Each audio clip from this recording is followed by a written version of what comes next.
Logan, what a pleasure. Welcome to Spotlight Fridays.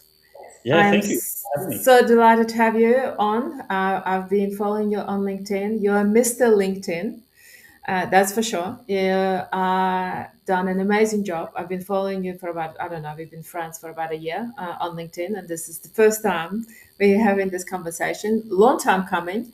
So I'm very excited to have a chat and unpack a few things that you do very well. You never hesitate to actually publicly share your failures in the past, from the past, and I really appreciate that. But today is not about failures because you have a very successful, thriving business, and I would like to speak to you about that. For those people who don't happen to know you, and but follow me and will be able to see this live streaming, would you like to introduce yourself? Yeah, sure. This is always the worst part, but yeah. So I guess in a nutshell, I've started and built a couple of businesses. My first one went terribly wrong. I write about that a lot. And then in the next business, it went very well. And in that business, I built my team. It was an e-commerce retail business. I built my team in the Philippines, and yeah, and we had some challenges, but we figured out a unique way to find talent, which is something that no one is doing. And as a result of that, when I sold that company in 2024, I started Willbound with my wife, and now we're helping founders, mostly e-commerce founders, but we work with agency owners and various different founders to help them headhunt very specific high-level talent in the Philippines. So that's in a nutshell. That's a good part. I don't know why you don't like it, but I do like that uniqueness that you mentioned. I'll definitely will come back to that. But let's just go through this because there is a lot of companies try offshore hiring and give up very, very quickly. So, what usually goes wrong in your opinion? Yeah. So, I mean, a few things, but I would say the main thing, the main area where most businesses go wrong, it doesn't matter if you're a big company or a small company, most uh, businesses will do it wrong, is that we're all attracting talent or trying to hire talent in more or less the same way. We write up a boring job description that no one wants to read, and then we publish it onto all the job boards where the only talent that goes on these job boards, or the majority of the talent that goes on these job boards, are job hopping and essentially freelance freelance people. And um, and I guess what the businesses are looking for are maybe more career professionals and people who have strong experience in a particular field or in a particular um, like skill set, etc. And what they end up with are freelancers who are transient in nature and are not, let's say, committed to this role because they might be working two or three other jobs at the same time as a result of the transient nature um, of the work or of the engagements. So they end up hiring these people, realize this is not what we were looking for, or they go through the process and they find all these applicants who apply for the role, and they realize that none of these people are what we were looking for. If they do make a hire, then they'll usually replace that person within 90 days, maybe even sooner, and um, and then come away with an opinion that the Philippines is just not a great place to hire people. And yeah, that's usually the chain of events.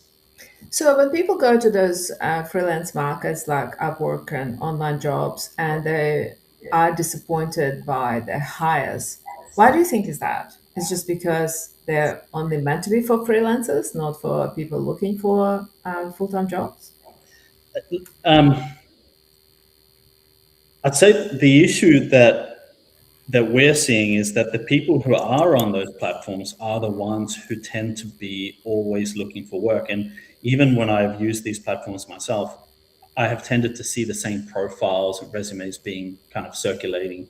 And you see even when you review someone's resume, you can see the companies that they've been to, and you know that okay, you understand how these guys have um, found this particular person. So um, if you go on these platforms, you're typically going to see these same profiles over and over and over. And the Philippines is split up into two kind of, I guess, two sides, right? You've got this freelancer community, which in the Philippines, the people who are working in local jobs, they look down on this. So this is like junior people, you know. And then you've got the people who are working in jobs, and they may be working for an American company, they may be working for a local company, but they're more settled and I guess more professional. This community over here, freelancers, this type of freelancership is not so professional. You know, they're more like, again, like they're more juniors, and they haven't held a job for a really long time. They haven't done their internships. They haven't done the things that you would usually do in order to get to a position where you're more settled in your career and you're more committed to a particular job. So most of the hiring is being done from this pool here, and arguably that is the easiest talent to reach. And you can find really good talent there, especially for roles like customer service representatives and general admin, VAs, etc. But if you want to hire people who are maybe have higher skills or more specific skills, you have to go looking for them more specifically, because they're not going to be here. This is where you go if you're constantly looking for work. If you're already working, you don't go there, So that's the Wow. I didn't know about that direct distinction. So there are professional people working for the other companies that you can still approach them. And there are freelancers that looking for jobs, and the idea is not to approach them because they're not the strongest talent. Yeah, well, I don't want to discourage anyone from hiring from that pool, because it's Yeah. courses for courses. But if you are hiring from this pool, just keep in mind that this is the level of talent that you're going to be um, exposed to. And this goes also for if you're hiring through a general recruiter in the Philippines, as if you're hiring through a BPO in the Philippines. They're all using the same methods. This is why it's so hard to find this level of talent. So would you say that ideally to find the unique talent, people should not go to directly to Philippines and just hiring people that operate within Philippines? Sorry, can you rephrase the question? The So if when people want to hire someone, whom do they reach out to? Do they reach out to the hiring agency based in Philippines, or do they reach out to the agency outside of Philippines, like yourself, for example? Yeah, I guess so. For me, it doesn't matter who you reach out to. What matters is the methodology that the hirer or that you yourself are using to find talent. Because if you reach out to a Philippine-based BPO agency or a Australian BPO agency hiring in the Philippines, and they're using the same method, which is essentially write a boring job description, post it to onlinejobs.ph or Upwork or etc., you're still only accessing that limited talent pool. And again, you can find good people. You can. It's just that it's like 1 in a million. So it's a much harder place to find talent. Versus if you go, what we've been doing, and we only discovered this because I was building my own team, and I was really frustrated by the level of talent that I was finding through working with recruiters, working with BPOs, and hiring directly through onlinejobs.ph and Upwork, et cetera, et cetera. It was really, really frustrating. Like, why is everyone a junior? And then so the alternative being a more direct approach. In our case, we use headhunting, or what's also described as executive search. Like if you're looking for a new CEO or a CMO or something like this, you would use a headhunter, right? You wouldn't typically use that for a media buyer or a creative strategist or something like this. But because in the Philippines, because of the way that the market is structured like this, the workforce is structured like this, that method just doesn't work. But it works great in Australia. You post a job to seek, you find great people. It's just not how it works in the Philippines for some reason. Yeah, I think it shifts here as well. That's why many people spend, including headhunters, a lot of time on LinkedIn connecting with people and connecting with people who know other people and then ask for their references. So I think it just becomes more humanized as well. But I hearing that you're very good at writing, very creative. position descriptions. Sounds like it. I would love to see one of them. Yeah, I can share one on like LinkedIn. I've been thinking about it, just wasn't sure if anyone would be interested in reading it. But it's just like, if you think about what is a job description, most people think, oh, just job description is a professional document. You have to outline the requirements of and that's what most people think. But to me, a job description is an advert. How do I attract the best people? I have to put out a job description, an offer that looks attractive, that represents this company, not as the most professional company in all of LinkedIn, but like a company that you might actually want to work for. So it's a little bit like, I don't know, it's marketing. It's like you're writing marketing copy. And what is marketing copy? Marketing copy is if I want to market something to you, my first job would be to try to understand you. What are you looking for, et cetera, et cetera. And if this, so flipping it into headhunting, if I want to hire someone like you, say I'm this company here and we have these, we have a very specific company culture, I need to make sure that company culture and the values are embedded into the job description. But simultaneously, I don't want to talk about, like, a lot of job descriptions, they go straight into all the boring stuff. Like, here are the requirements. You need to meet these. If you're responsible for all this stuff. And a lot of people just look at it and go, oh, that's scary. Or whereas what we try to do is we try to share it as much about the company, can overshare, but try to share as much about the company and the mission and what they stand for and the values and what are the benefits that you're going to receive of working with this company, and like all the perks and stuff. Just front load all the good stuff and leave all the boring shit to the end.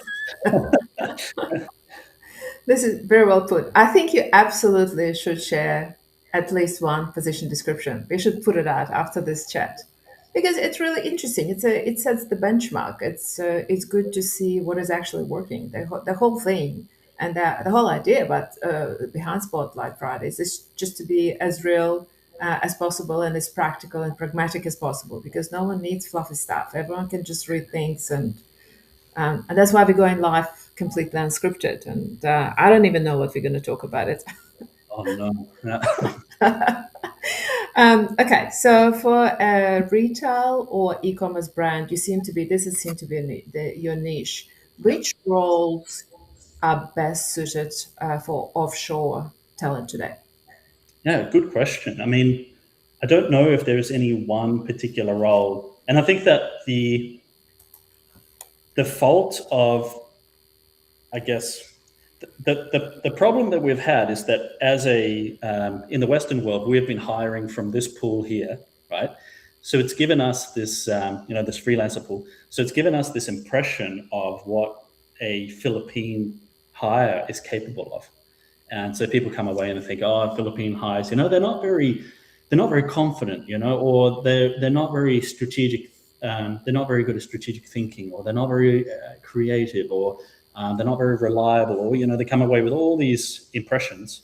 And honestly, a lot of it's true, because look where they're hiring. But once you start hiring over in this pool over here, and like, everything changes, your perception changes. So for a lot of our clients, we start with hiring for roles that are more tactical in nature, like video editors and creative strategists and media buyers, because most of our clients are e-commerce brands. They want to scale media buying and bring control of media buying in-house. But once we've filled those key roles, and they see that the level of strategic thinking that's going on and stuff like this, then they start to think that, okay, well, maybe could you hire also a operations manager? Sure. So we hire an operations manager. Okay, well, how far can we push this? Can you hire a head of marketing for my e-commerce brand? Sure. Yeah. So we end up hiring the entire C-suite within these small e-commerce brands. And when I say small, we're talking maybe anywhere from 20 to 100 million in annual turnover, usually US dollars, because a lot of our clients are in USD. So by no means are these roles like tactical or purely tactical. These are leadership roles. So They can basically, in a nutshell, the Philippine talent that we've been able to uncover are able to fill any level within the company. I maybe wouldn't hand over the keys to the kingdom and hire a CEO straight off the bat, but um, yeah, VP of marketing, like anything like this, no problems. But most people will stick to these like tactical roles for sure. This is such a brilliant insight, and thank you for that. And I have so many thoughts going through my head as you were saying that, because I think, and you would appreciate it because you've traveled a lot as well. I think we need to, I can see that these hires do not happen overnight, because I think to expand into different roles and hire more and more people, I think you need to build trust first, and Yeah, which happens over time. yeah, And I think what needs to happen within that space of time, well, we need to appreciate a bit of a velocity there and see that we need to learn more about different cultures and mm, don't apply what we think and what we know necessarily to the external world mm, and think that it must align immediately and has to match to our world, because it doesn't work like this. mm, I moved from originally from Ukraine many years ago. I know that you and your wife moved from Estonia, where you were based for some time, and before that you were in Melbourne. So you moved a fair bit, and I think you will appreciate that, because I'm sure that when you lived in Estonia, which is a very different country, and which I know very well because it used to be part of the USSR, as you know, one of many republics, although they resented it for a good reason. But we're not going to go into the history lane. But you probably heard many people could still speak Russian there as well. yeah, yeah, But you would have to adapt to those cultural differences, and in order to have a fulfilled life, life mm. in For sure, yeah. You have to adopt to, like, if you're hiring in like India or something. And I built a team in India in my first company, the one that went pear shaped. And if you're building a team over there, you have to understand that certain parts of that region, like Bangladesh as well, certain parts of that region, if you ask someone, "Can you do this?" they will tell you yes, even if they can't. And you see it like these cultural nuances, you have to understand them. So building a team in the Philippines, I know that a lot of the Asian cultures, there's a hierarchy, and they're very respectful towards the authority in the hierarchy. And so I know that. I've been working with them for a very long time, so I know that. So I won't. So I know what to be careful with, and I know how to work with that, and actually work it to my favor. Not that I'm trying to make people do more than they should, but there are many wonderful aspects to having people who are not answering back every time you ask for something, and which is something that you would find in the US or in Australia. Even is if you ask someone, "Can you please do this?" They'll give you 10 reasons why they can't, for example. So that's a cultural thing, But in Australia, we know that it's like, okay, we're comfortable with this, but you just have to learn to become comfortable with other cultural nuances. How long did it take you to learn that about Filipino culture? Does it take a long time? I mean, I know that the loveliest people.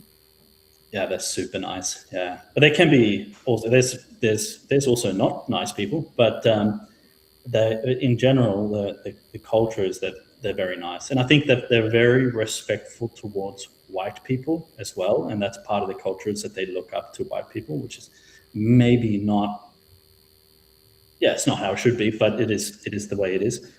Um, I took me years because I think when I came into this, and I've been building teams overseas for remote teams for maybe 15 years or something.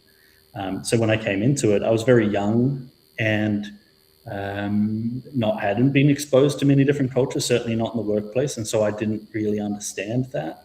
And so I was judging them on the basis of my own culture and banging my head up against a brick wall. And it was only once I think it was after my first company fell over, and I started to look at myself more critically and realizing that I'm not all of that, um, that I started to become maybe a little bit more trying to be more empathetical to their culture, trying to understand them.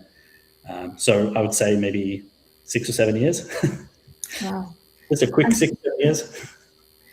Logan, empathy is such a beautiful word, I think, to use it. And just over 30 years ago, I made a decision subconsciously that I will assimilate in this country.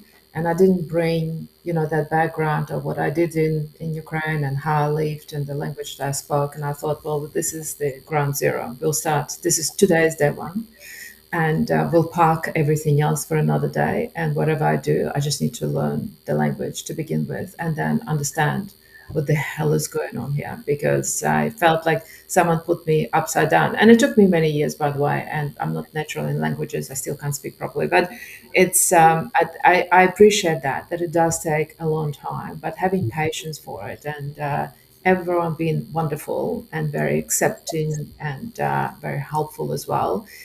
People respond to that very well.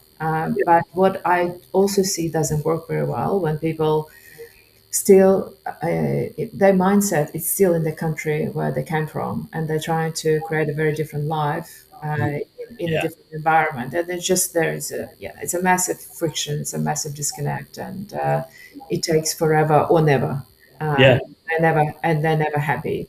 But speaking of mindsets, so what's the biggest mindset shift that leaders need to make when building global teams, you think? yeah, yeah. Good question. So I would say that it's probably going to be a very unpopular opinion, but I would say that if you want to hire really good people um, all around the world, I think you have to start with the question, what do they want? Rather than, what we want is we want a 30% or 70% cost cutting in whatever it is.